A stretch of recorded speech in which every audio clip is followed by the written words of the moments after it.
Who's that? Teofimo Lopez. I Teofimo want to Lopez. take the time out. I want everyone to bear with us, and I kind of just want to go through this rant. I know you've probably heard it. I've heard glimpses of it, but I just kind of want to take some time to go through the rant because it's kind of crazy. Hey, at the fighters meeting, I dissed Andre Ward and Timothy Brett in front of ESPN production and all of them for all their affiliation and corruption that they do. What happened? I put more weight on my back, and all they was talking about right away when I slipped in the first knockdown they called. I slipped. They called it right away with the ground. He said he hurt. So I don't sugarcoat shit. All these motherfuckers get ride and they suck dick. Sorry for my language. No. But that is the problem. I don't bite off that. Yeah. And just to even put it more on the fight, this is my last fight on ESPN. Because this is no longer. I'm sorry, but I'm not sorry. This is why this fight means everything to me. If they want the black fighters, they can keep them. I beg your pardon, Bro. That's enough. Let's just stop him there. I don't want YouTube to cancel us before we even get going. Okay, so that's enough there, bro. What is going on? He's spiraling for sure. Teo's for sure spiraling, and I think it started with him losing to Kambosos. Yeah, and I think he feels betrayed. Probably by ESPN, and there has to be some sort of envy or jealousy there when it comes to some of the other fighters, his contemporaries, right, or former contemporaries. When we talk about Devin Haney, Shakur Stevenson, because those are the only fighters that's been fighting recently in collaborations with ESPN, right? So, man, that's tough for Teo. He's definitely spiraling. He's battling. He's waging war within himself. And he feels like there's a lot of unwarranted hate towards him. And I feel like he feels betrayed, and he's just trying to express himself how he see fit. I don't think that's probably the appropriate way, because he's probably going to burn a lot of bridges just with that outlandish rant. So I think George Kambosos might have beat the sense out of him. It might have been worse than we think it was. Yeah. But I do think he's wilding, and I do think ESPN supports him. And then I think he might need to take a step back and look in the mirror, because, bro, they letting him skip Jack Catterall when Jack Catterall deserves a rematch with Josh Taylor, and they letting him skip the line and get that title shot. You know what I'm saying? So, like, what do you think about that? Exactly. And I think Catterall deserves it more than anyone, especially with that despicable robbery that, oh my gosh, so terrible. But the fact that they let him just skip the line should say more than enough. But it's crazy, because I think he's in that victimhood mentality, and we discussed a few episodes back, and I think he just cannot. He doesn't even know that he's no longer a victim. He made his bed. Now he just has to lie in it, and now he has to figure things out himself.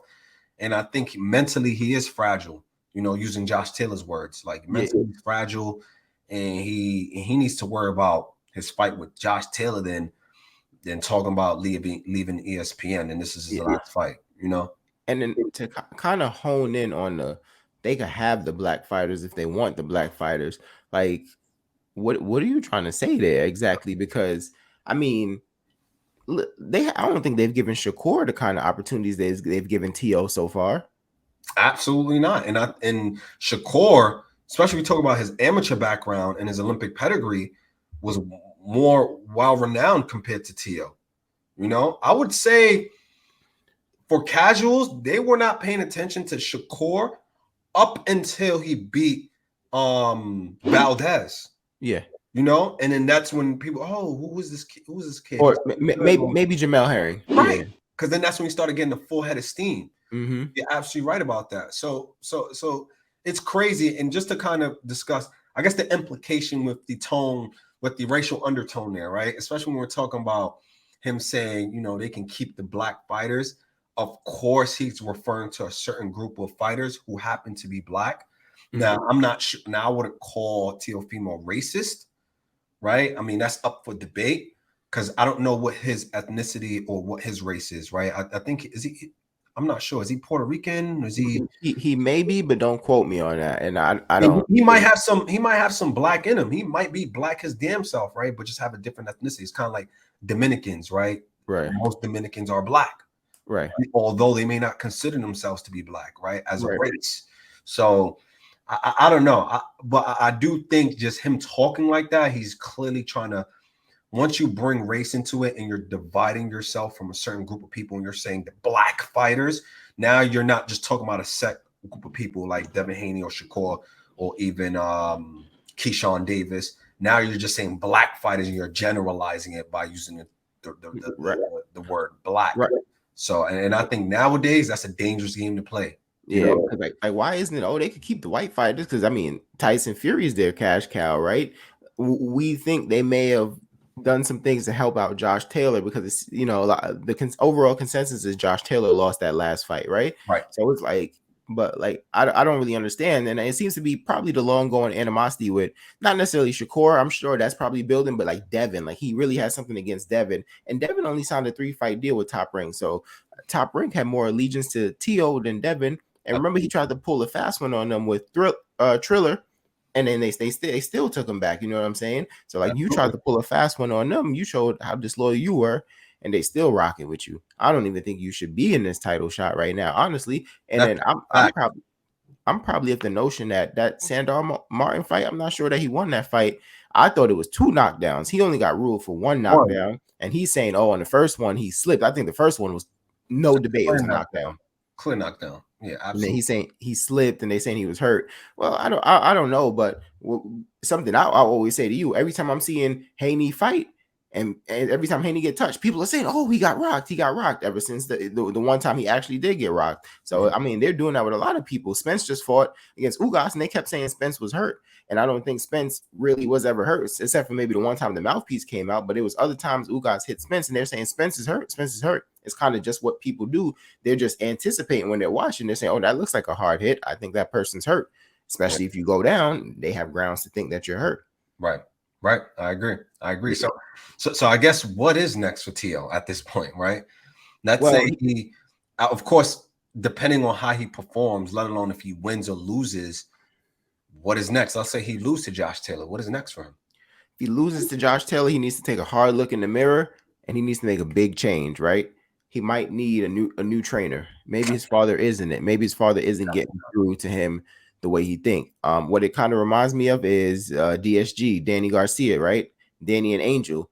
However, the one thing Danny can say that Tio can't say, and Tio losing to Kambosos, Danny's probably only lost to elite fighters, right? When he lost to Keith one time, Thurman, Keith was considered elite as they were at the time. When he lost to Errol Spence, elite as they come, right? And then he lost to Sean Porter, depending on how you feel about Sean Porter, but at least Sean Porter was at the top of that division. You know what I'm saying? He was at the top as well. So that's Sean Porter in comparison to his contemporaries, much higher than Kambosos and his contemporaries. You know what I'm saying? So even though Danny has some losses, and I think maybe Danny's style looks repetitious and he maybe need a change as well, he can at least say, I've only lost to the best of the best. Yeah. Like Tio, you can't even say that. And I think maybe he needs a coaching change and maybe just like reinvent himself mentally.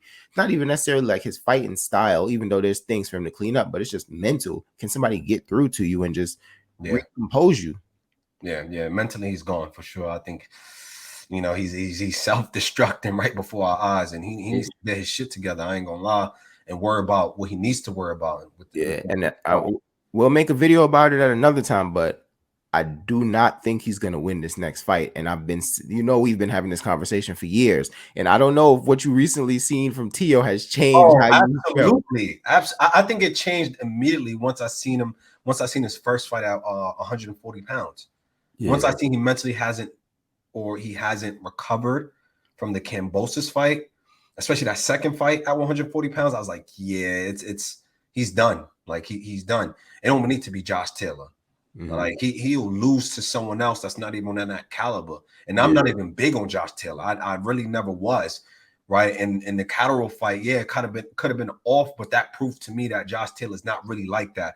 But he's the best to come from that division for what they got at the 140-pound division. You know what I mean? And I don't think Tio even we will discuss in another video. You know, Yeah. But definitely tell us what you think. Like, comment, subscribe, especially comment, because these are some like important topics that we really want to like engage with you guys, get your feedback, have a discussion in the comments. So please comment. The engagement really helps the channel grow. We appreciate all the support that we've been getting. We'll be back again with more videos soon. Anything you want to leave off with, Mo? Oh, no. Just to reiterate, like, comment, subscribe, and continue to follow us in our journey and help us to get to 1 million subs. Yeah. Right, 2 bro. cents short of $1. We out.